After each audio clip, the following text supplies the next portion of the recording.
会社を辞めたい。そう思っているのになぜか一歩を踏み出せない。辞めるべきか、それともこのまま我慢して続けるべきか。多くの人はこの二択で悩んでいるのではないでしょうか。でも実は選択肢はその2つだけではありません。そして辞めても大丈夫な人には共通するいくつかの条件があります。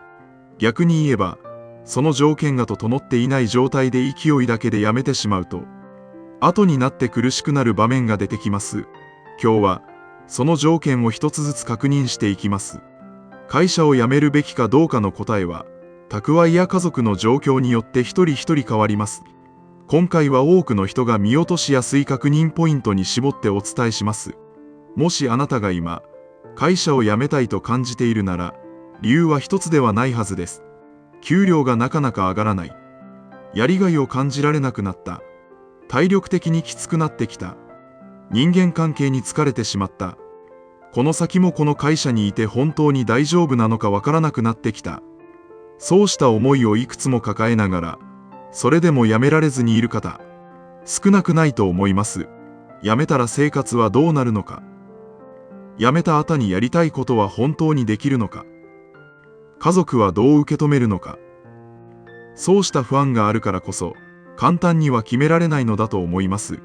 その気持ちは私自身もよくわかります。お金と自由の航路へようこそ。船長です。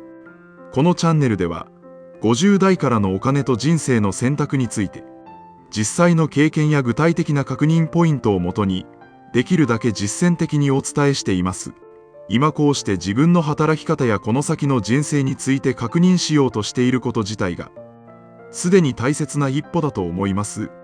これから先も似たテーマを一緒に整理していきますので、チャンネル登録をしていただけると嬉しいです。今日は、会社を辞めても大丈夫かどうかを後悔しないために確認したい5つのポイントについてお話しします。多くの人は辞めるか続けるか、その2択で悩みます。なぜ2択になりやすいかというと、辞めるという選択肢が大きく重く感じられるあまり、その手前にある道が見えにくくなってしまうからだと思います。でも実際にはもう一つの道があります。それは今の会社に依存しすぎず負担を減らしながら緩く働き続けるという道です。役割を減らしてもらう。勤務日数を減らす。別の部署へ移動を願い出る。そうした形で、今の会社との関わり方を調整するという選択肢もあります。辞める、緩く働く、続ける。この3つの中から自分にある道を選ぶという考え方に立ってみると、気持ちが少し楽になる方もいるのではないでしょうか。そしてもう一つ、多くの人が見落としやすい点があります。それは、辞めても大丈夫かどうかを必要な資産額だけで判断してしまうことです。老後資金がいくらあれば大丈夫という数字だけを見てしまいがちですが、実際にはそれだけでは足りません。体の状態、家族との関係、辞めた後に自分がどんな役割を持てそうかという点、そうした部分まで含めて、初めて後悔しない判断に近づいていきます。数字だけを整えて辞めた結果、気持ちの面で、思っていたよりも辛くなってしまう方も実際にはいらっしゃいます。私自身も会社を辞める決断をしました。理由は一つではありませんでした。会社の経営状態や今後の退職金の見通し、インフレが進む中で退職金の金額が実質的に目減りしていく感覚もあり、今もらうか後でもらうか、どちらが良いかという判断も頭の中にありました。そして何より、このまま会社に居続けてストレスをため続けるより、自分が本当にやりたいことへジョブチェンジしたいという思いが日に日に強くなっていきました。そうした複数の理由が重なって、辞めるという決断に至りました。不安は多少ありましたが、辞めること自体に迷いはありませんでした。同じ時期、私の周りでは同僚や部下も、会社に見切りをつけて次々と辞めていきました。このまま会社が終身雇用でずっと安定して存続し続けるとは、正直想像できませんでした。自分自身も何か行動を起こさなければいけないと強く感じていました。辞めていく同僚や部下を無理に引き止めることはしませんでした。それぞれの人生において、本人たちの意思を尊重すべきだと思ったからです。辞めると決めたとき、正直不安はありました。次の仕事や収入まであらかじめ準備してから辞めたわけではなかったからです。ただ、このまま会社に行けも夢も希望も持てないという思いの方が強く、迷いはありませんでした。むしろ解放感の方が大きかったです。肩の荷が下りたような、そんな感覚でした。一方で、同僚や部下が辞めていくのを見ているときは、また違う感情がありました。それまで一緒に会社を良くしていきたいと思っていた分、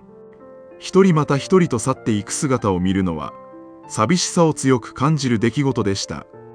辞めると決めてからも、悩みがなかったわけではありません。一つは、退職金についてです。受取時期はいつになるのか。金額はきちんと支払われるのか。そうした不安がありました。インフレが進む中で、できることなら早く受け取りたいという気持ちもありました。もう一つは、辞めた後に本当にやりたいことができるのかという現実的な不安です。転職するのか、自分で何か新しいことを始めるのか、動画発信など、それまで取り組んでいたことが、この線路をなっていくのかもはっきりとは分かりませんでした。次の仕事が見つかるのか、転職しなくても食べていけるのか、そうした現実的な悩みが、決断した後もしばらく頭の中にありました。一人で答えを出そうとせず、今日お話しする確認ポイントを、一緒に整理していけたらと思います。そしてここからは、少し話しにくい本音になりますが、辞めた後に一番きつかったのは、実はお金の面でした。会社員として働いているうちは、健康保険や年金、住民税、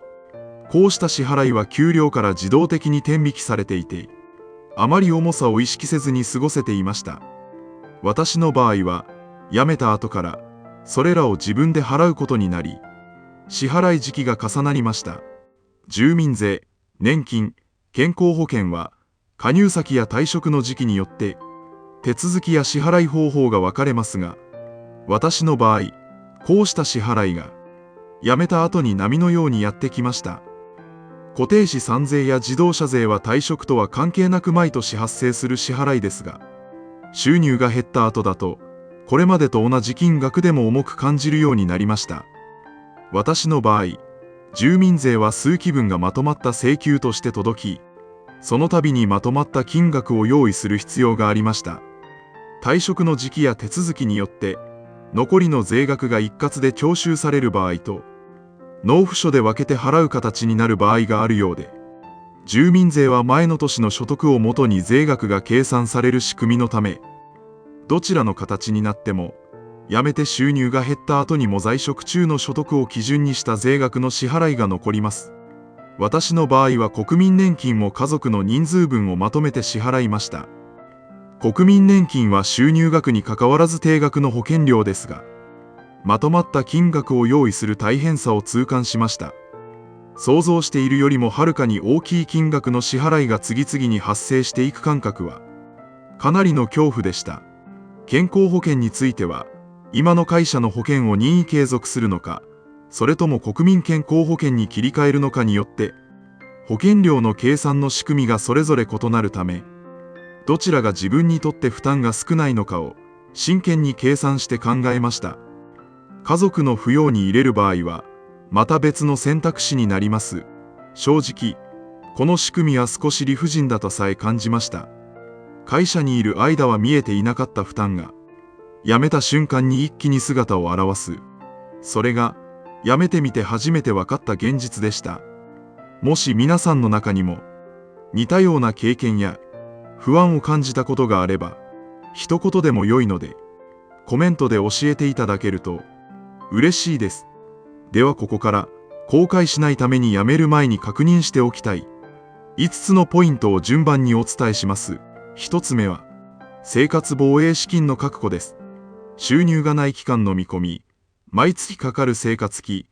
退職後の税金や社会保険料を一度書き出し、すぐに使える現金としていくら確保できているかをまず確認してください。これがないまま辞めてしまうと、どんな選択も不安を抱えたまま決めることになります。転職活動をするにも新しいことを始めるにも気持ちに余裕がなければ、判断そのものがうまくいきにくくなります。例えば転職活動が長引いた場合にも耐えられる金額かどうかも合わせて考えてみてください。生活防衛資金というと、ただ貯めるだけの数字に思えるかもしれませんが、実際には家賃や食費、水道光熱費、通信費といった毎月必ず出ていく支出を何ヶ月分カバーできるかという生活の土台を守るための金額です。すぐに現金貸しにくい資産まで含めて計算してしまうと、いざという問いに使えず、かえって不安が大きくなってしまいます。急な出費や収入が途絶える期間が想定より長引いた場合の余白として、どのくらいの幅を持たせておくかも合わせて考えておきたいところです。今の蓄えで何ヶ月分の生活費を賄えるか、一度計算してみてください。生活防衛資金は、辞めるかどうかを考える前の土台の部分だと私は考えています。2つ目は、辞めた後にやってくる税金や社会保険料への備えです。住民税、国民年金、健康保険は、加入先や退職の時期によって、手続きや支払い方法が分かれ、支払い時期が重なる場合があるため、事前に見込んでおく必要があります。住民税は、前の年の所得をもとに翌年度に課税される仕組みのため、在職中の収入が高かった年の翌年に辞めると、収入が減った後にもかかわらず、在職中の所得を基準にした税額の支払いが残ることになりやすい点に注意が必要です。健康保険については、今の会社の保険を任意継続するのか、それとも国民健康保険に切り替えるのかによって、保険料の計算の仕組みがそれぞれ異なるため、どちらが自分にとって負担が少ないかを、辞める前に一度計算しておくことをお勧めします。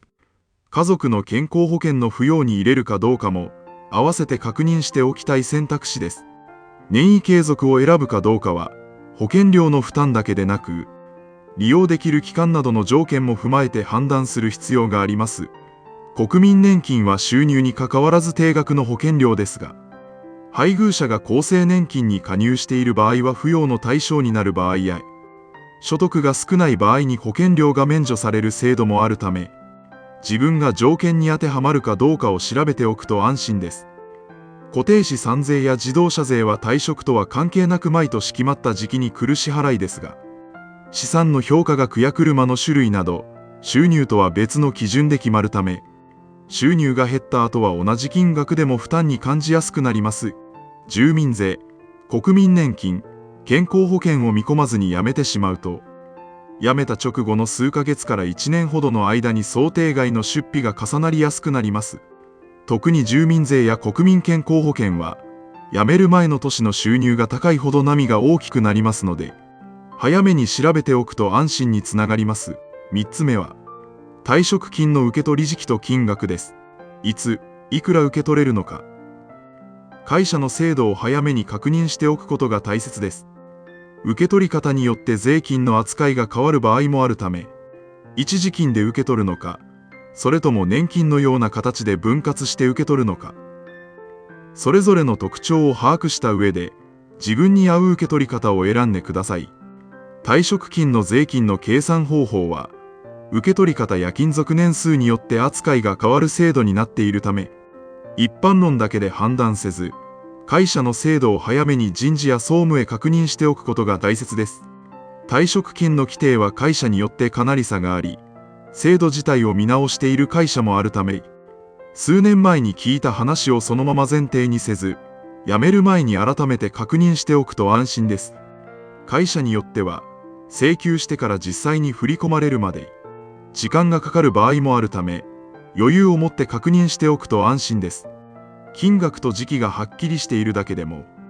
辞めた後の生活設計はかなり立てやすくなります。4つ目は、辞めた後にやりたいことが本当にできるかどうかです。転職するのか、自分で何か新しいことを始めるのか。漠然とした希望のままにせず、今の時点でどこまで現実的に見通せているかを一度整理してみてください。やりたいことがあっても、それだけで生活が成り立つとは限りません。収入の見込み、必要な準備期間、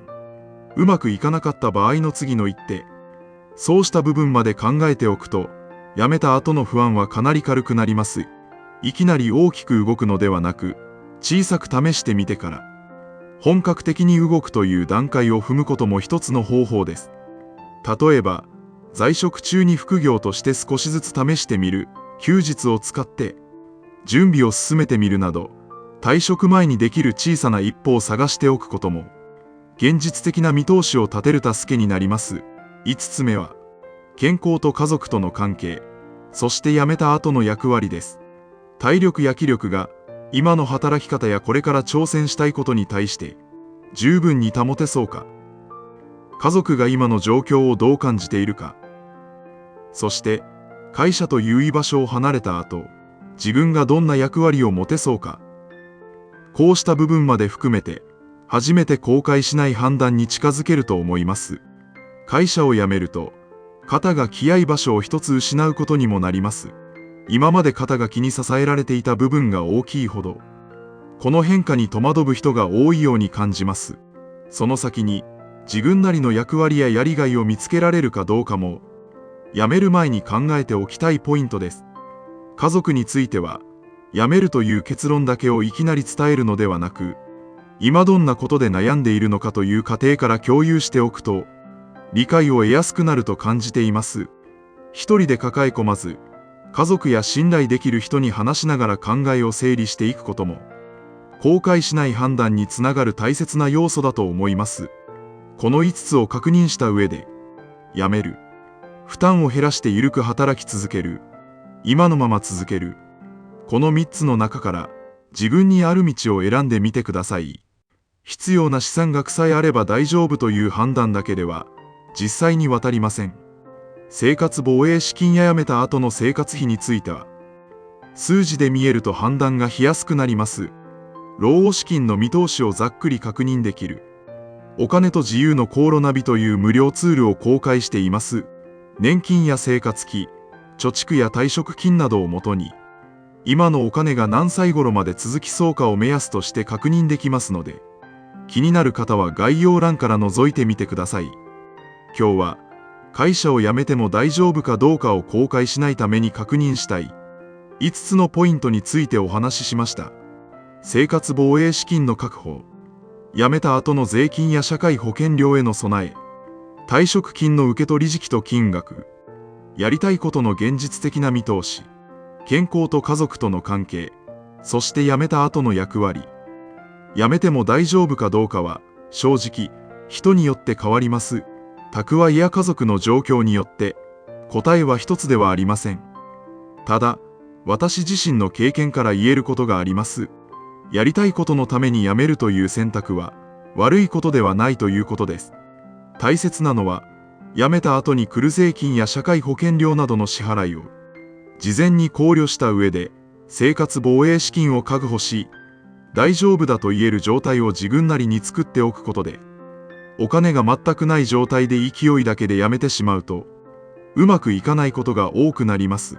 一つ一つは地味な確認作業に思えるかもしれませんが、辞めた後になって慌てて調べるよりも、辞める前に落ち着いて整理しておく方が、選べる道の幅は広くなります。一人で全てを抱え込まず、必要に応じて公的な相談窓口や専門家の力も借りながら、自分にとって無理のない形で少しずつ整理していくことをお勧めします。支払いへの備えと生活防衛資金を確保できているなら、その範囲の中でやりたいことにチャレンジしてみる価値は、十分にあると私は考えています。辞める、緩く働く、続ける、どの道を選ぶとしても、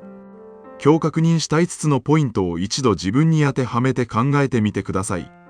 正解は一つではなく、自分にとって納得できる道を選べたかどうかが、何より大切だと私は思っています。